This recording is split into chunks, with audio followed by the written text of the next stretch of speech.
that ain't that nigga that's flow. Nigga, we know when niggas flow when we deal with them in the streets. We know when the nigga flow. Like, we understand that they flow.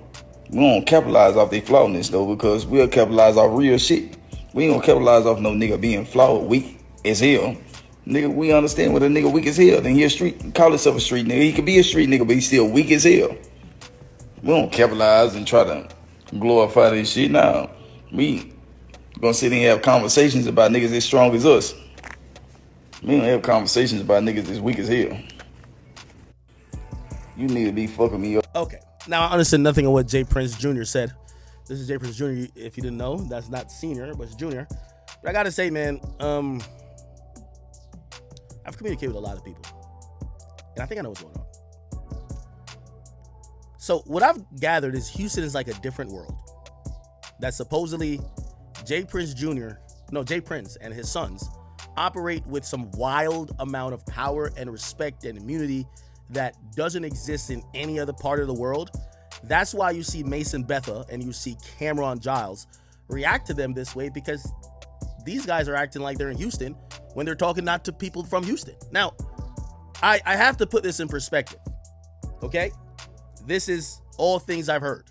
Talked to a lot of Textonians. I don't know if that's what they call themselves. But I've heard that Jay Prince and his sons have unlimited power when it comes to Houston. Like, for example, I asked the question, I said, well, can't be that much power. And everybody told me, yeah, I know it is that much power. Jay Prince is probably the entity that's bigger than anybody in any major city. And I kept asking questions. And I said, what do you mean?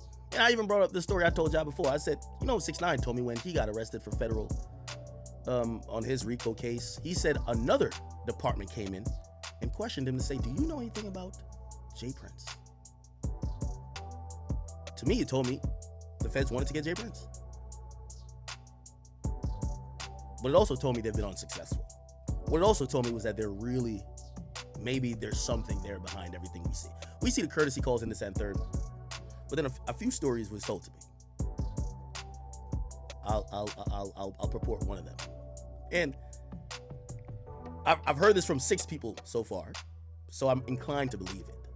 And I never knew this is how Houston ran, or that anybody could have this amount of power, but apparently this is the case. I had this one question here. I said, if Jay Prince Jr. or Jay Prince has so much power, how does his son go to jail? Like, don't tell me a nigga has all the power in the world, but they're still going to jail. Because what was being described to me was a cartel. YouTube Premium was a cartel-like influence that police, DA, and everybody else would never fuck with certain people. And I said, nah, what the fuck? By the way, this was Jay Prince Jr. getting out of prison. Yeah. Dude, 10 up. Yeah, this is him getting out of prison. It's right after he got out. Tell everybody what's up. Some mob ties. This guy will also press 6ix9ine.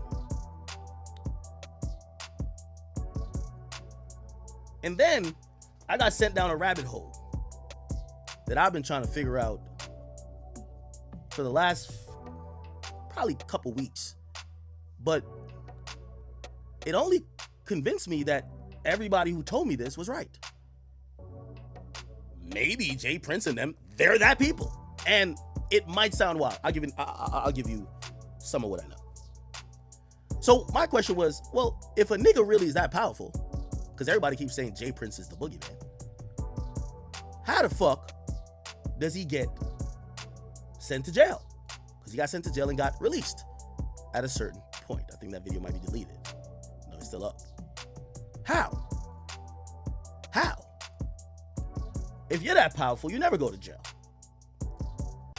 And what was described to me, by the way, this is Johnny Dang right here, the jeweler. Courtesy of walks out to $1 million jewelry and a photo shoot, gets his hair cut in this and third. And what was explained to me, even to right now, feels bizarre. Let me explain. So here's a story I got told. Jay Prince Jr. Apparently, he's on a very short list of the people who even beat a gun charge in New York. So he got caught with a gun in New York, beat it, or somehow escaped and got probation. Now, if we talk about the reason why he went to jail, this sounds like fairy tale.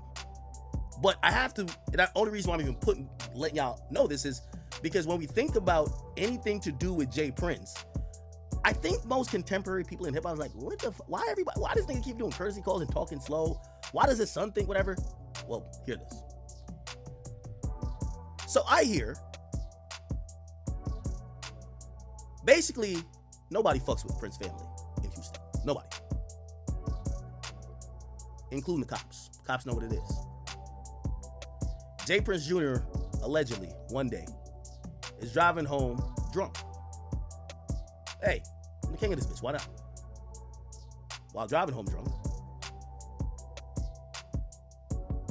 a rookie cop, it's important to say rookie cop, because if it was any other seasoned cop, they would have known that's the Prince family and shit goes different. It's important. A rookie cop pulls him over and asks him to get out. Somebody said, ask you a fool if you believe that. I'm going to show you all the proof you need. So you're going to tell me if this is cap. What I'm saying to you, you're going to say it's cap until I show you the proof. Hear the story. Rookie cop tells him, hop out the car.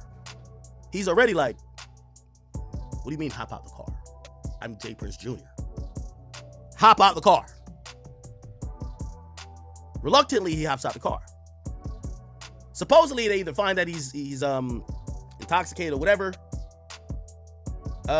They also asked to search him. This is where it gets interesting. Jay Prince Jr. says to the cop, nigga, don't touch me. You can't search me. Now, this is going to sound foreign to y'all because the peons like you and me can't tell the police they can't search you. But he told the cop that. Dude, you can't search me. Go ahead, call your boss or whatever. I'm going to be out of here. Not going to jail, blah, blah. But you're not searching me. The cop is also so confused because apparent this is how much they have the cops underneath their thumb. The motherfucking cops, and remember it's a rookie cops, it's his stop. He makes a decision to say, bro, you're drunk, blah, blah, blah. I'm gonna arrest you. This is after Jay Prince Jr. allegedly tells him, yo, call him and him. Yo, you don't want to do this. Anyway, to showcase some power. Goddamn, Pluto. Shut the fuck up, Pluto. Told him I don't, by the way. To showcase some power without resisting, and I guess the cop starts to realize this guy is somebody. He tells the cop tries to search him. Yo, get off me. Yo, don't touch me, nigga. If we go to jail, let's go to jail. But you ain't touching me, period. I don't do searches. These are the type of niggas who, they walk into the club, everybody walk through the metal detectors, he walked straight around. These are the type of niggas. I'm trying to exhibit the power of how niggas like this move and why they talk like this. Don't you think like why these niggas be talking slow and act like they run the whole world? This is why you have to listen. So apparently, Jay Prince Jr., not even the father, the junior, basically tells the cop, yo, do what you gotta do, but you're not fucking searching me. And some way, somehow, the police officer says, all right, well, since I got you on the drunk driving thing, I gotta bring you down to jail. You can get out right after. Okay, I won't search you. Just hop in the car, please. The cop is allegedly bargaining with this guy. Why? That's the power. Unbeknownst to everybody, the whole time Jay Prince Jr. allegedly has a loaded gun on his waistband.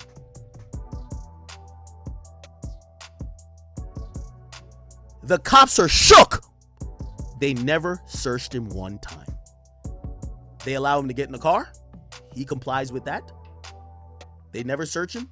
He goes to the jail. He gets out the car. They still never search him. They let him go into the jail area. They still never search him. They find out later on, when obviously now you have processed and a bunch of other things, he had a loaded gun the whole time on his hip. That's crazy.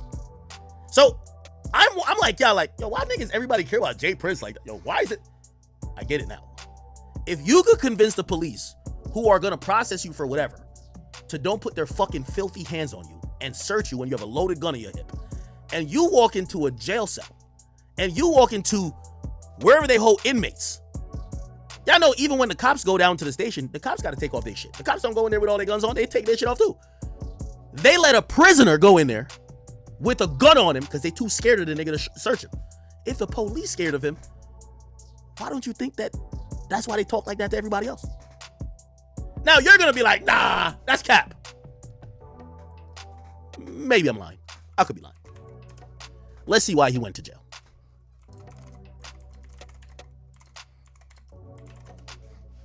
Maybe I'm lying. Here we go. Hold on.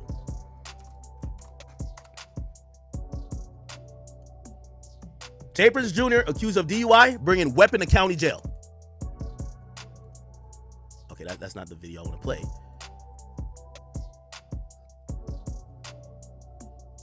Hold on. They put him in handcuffs and he had a gun on his fucking hip because the police was too scared to search the nigga. If the police is scared of this nigga, hold on. Let me see if where's the video? There's a few videos about it. I know y'all gonna say I'm capping. Jay Prince Jr. gun jail. Fuck. Everything's gonna show the new shit. Fuck. How can I find it?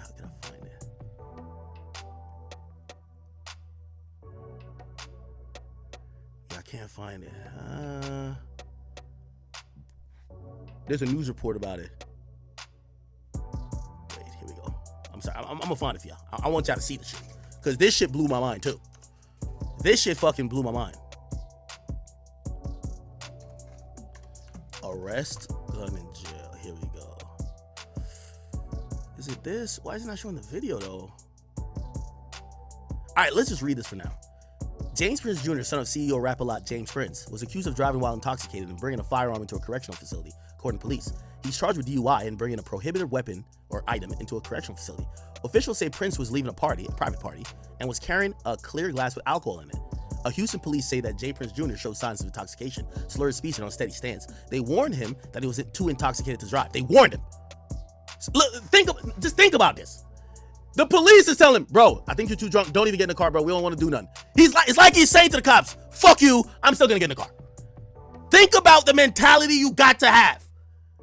Where the police is telling you, bro, I think he's walking to the car with liquor in his hand. The police is watching him. He literally looks at the cop, says, yo, don't get in the car with that, bro. Yo, I think you're too drunk to drive. And he literally says, get the fuck out of here. And he jumps in the car anyway. They followed him and called for a marked car. And look, they pulled him over. Now, they're saying they searched him several times for a weapon. Bro, let's be honest, chat. You tell me cops searching you mad times ain't gonna find a gun? They didn't search him, period. They're shook. That's the point. So when you see Jay Prince or his son start talking, you got to realize, I don't know what type of cartel type shit they got going on down there. But, my nigga, could you imagine you get locked up anywhere and you bring a gun into jail? The nigga brought the gun into jail. It says at the last checkpoint, a pistol was found. No, they didn't search him till he got to jail and was about to go to some other shit. Look, they asked him several times if he had weapons, and he did not tell them. Look, they didn't even say he said no. He ain't say nothing. He just told them niggas, you can't search me, period. When, bro, we black, my nigga. You can't tell a cop they can't search you. They'll shoot you, my nigga. This nigga could say it. Do you understand why this nigga is talking like that? Do y'all understand now? Let me see. Report Jay Prince Jr. jail. Hold on. I'm gonna find it. Bro, everything has this new report. Oh, fuck. I should have put... hold on. Jay Prince Jr. smuggle gun jail. Like, there's actually a whole news report about it, which I think everybody ignored. I guess this is... Look. We need to ask Jay Prince, how did your son get away with getting caught with that gun in Harris County Jail? Jay Prince Jr. was caught with a gun in jail. How did that nigga beat that gun charge in jail? Chat. This is where my commentary ends. When a nigga could smuggle a gun in jail, you got it. You got it. Whatever you got going on, you got it. That's what Charleston's talking about. He's brought a gun into the jail cell. I know y'all still think I'm playing. Oh my God, where is the real thing? Is it this? Hold on. Jay Prince Jr. And tonight, he is facing charges after smuggling a loaded 9mm semi-automatic handgun into the Houston Police Department jail. According to prosecutors, Prince had just left a party at a posh hotel about 6:30 last night when he was arrested for DWI. The problem is, after being arrested, Prince was able to hide a loaded 9mm gun in his crotch, despite multiple searches by HPD officers who didn't find the weapon until Prince was searched at the jail. It doesn't happen a lot. It does happen from time to time, usually when officers get in a hurry and, they're in a rush to search their suspect. In 2006, veteran HPD officer Rodney Johnson was shot 7 times in the back of the head by a man who was able to sneak a gun past officers. Officer Johnson was killed by Juan Leonardo Quintero, the suspect who shot him from the back seat of his own patrol car. Here's the point I'm trying to tell y'all once again. I don't know what's going on down there, but these boys bigger than the law. There. I'm not saying everywhere. There. They bigger than the law.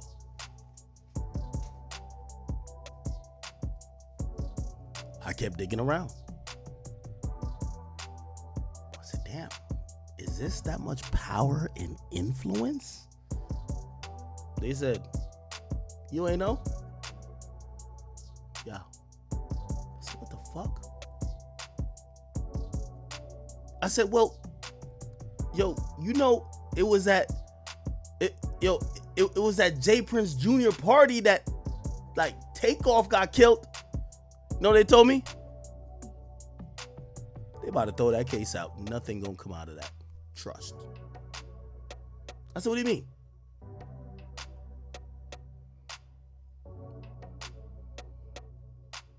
Do we have to spell it out? I said, what are you talking about? They said, oh, I forgot. You covered the case and you thought you solved it on stream. You thought you got justice for Takeoff. You don't know how it worked down here. I said, what you mean? Remember the guy who supposedly killed Takeoff? They caught him because he booked a flight to Mexico. He was leaving the country. Think about this, chat. The nigga who killed Takeoff got caught after he was transferring money and booked a flight out the country. I said, yeah, that's the guy, yeah. They said, would it shock you if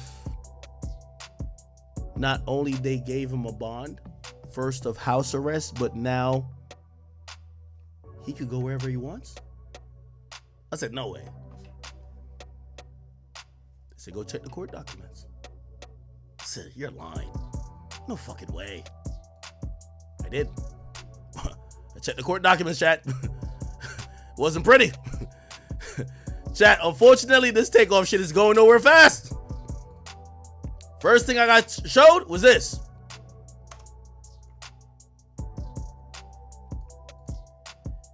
This was a relief. Patrick Xavier Clark. They have now ordered that all he got to do is show up to every court hearing. And allegedly, he got to stay away from Jay Prince Jr. and Shakur Stevenson. And he's the killer. And don't talk to nobody from Takeoff, Kirshnick, Carrie Ball. That's Takeoff. Don't talk to none of their family. But other than that, you're good. He's supposed to submit to alcohol tests. Actually, drug and alcohol tests. He was subject to house arrest at first. Remember, they caught the guy and prosecutors were saying he was trying to run. They're saying he's going to Mexico. You realize the reason why Young Thug locked up, they say Young Thug is rich in a flight risk. This guy booked a flight to Mexico. So they locked him up at first, and then eventually they said, oh no, you could go to your house. This is a document. This is a document saying he's not on house arrest no more. he has quote unquote GPS monitoring, but he could go to the club still. The guy who killed Takeoff is walking around free as a fucking bird. I said, huh? No way. They said to me, this Houston nigga, I know y'all sad about Takeoff dying, but nothing's gonna happen. I said, no, you're here fucking lying. They said, keep digging. All right, I said, all right. I did.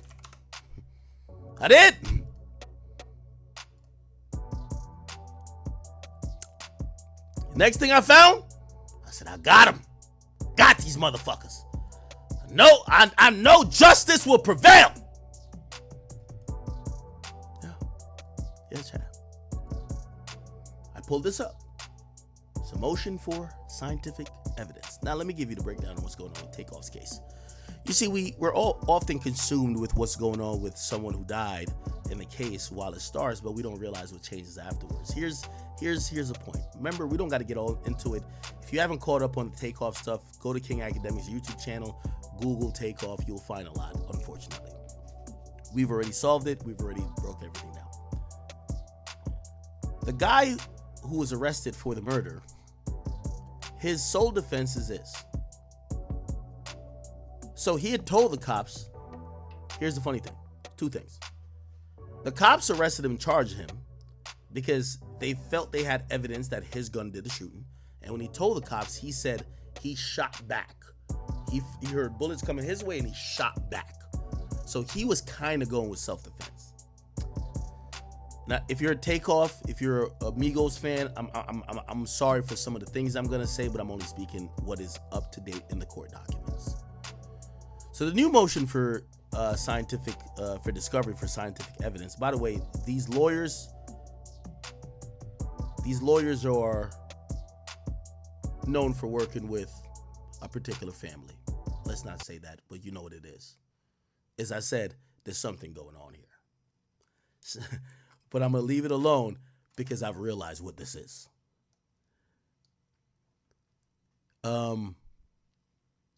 Here's this guy's story. So he already told the cops he pulled the trigger. The cops matched ballistics to his gun, or they believe it's his gun, to what killed Takeoff. The guy is now, since he got counsel, and I wonder whose lawyers those are, he's now saying, did I tell y'all I shot? I don't remember that. His lawyers are doing two things. They're suppressing what he told the cops. He told the cops, yeah, I shot back. They're suppressing that evidence, which would basically be an admission that he fired the shots, not necessarily saying he fired the fatal shots, but he admitted he fired shots. And then the second thing they're doing is they're asking for all the scientific evidence. So the ballistic reports, everything. Remember, there was a bunch of shots being fired. The lawyers are saying, well, prove that it's our client that did it. Prove it's our client that did the fatal shot. Okay, so this is why there's a motion for discovery. They also want every test they're doing on the ballistics. They want the model manufacturer, all that type of stuff. They're getting into it. But we're not done, chat. We're not done. I kept looking. Said, oh, man, no way. They had bad security cameras. Like, what the fuck?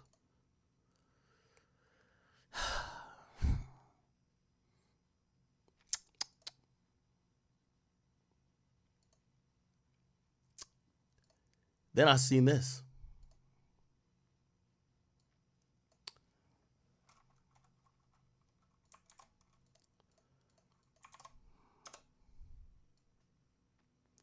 This was a motion from Patrick Clark's defense team saying to the judge, motion to prohibit state from attempting to introduce statements allegedly made by the defendant without prior hearing on admissibility.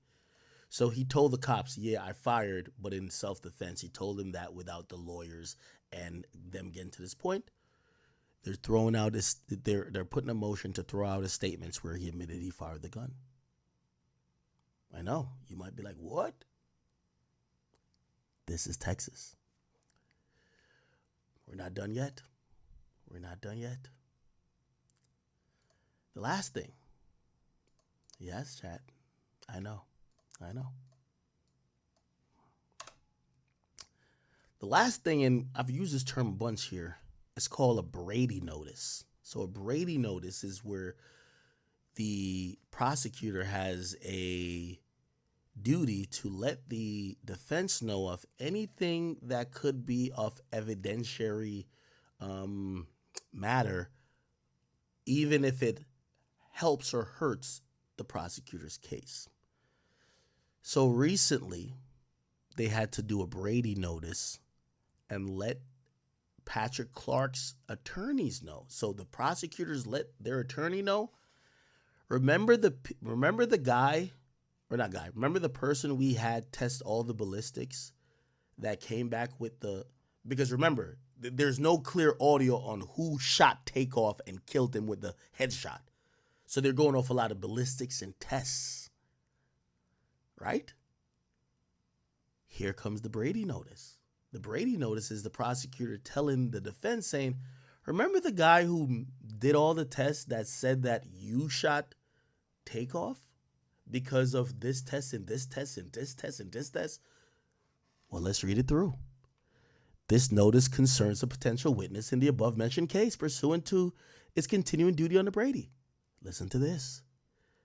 The forensic analyst, Rochelle Austin, was terminated. That means fired from employment on this day. They were hired in 2019. And their inability to produce quality work and meet production goals and lack of attention to details resulted in their termination. You get where I'm going, Chad. They know 2 incidents where they messed up on DNA and they messed up on chain of custody. They basically tell the defense that the person who came to the conclusion through ballistic tests and otherwise, through forensic analysis, they were fired by us because they were full of shit.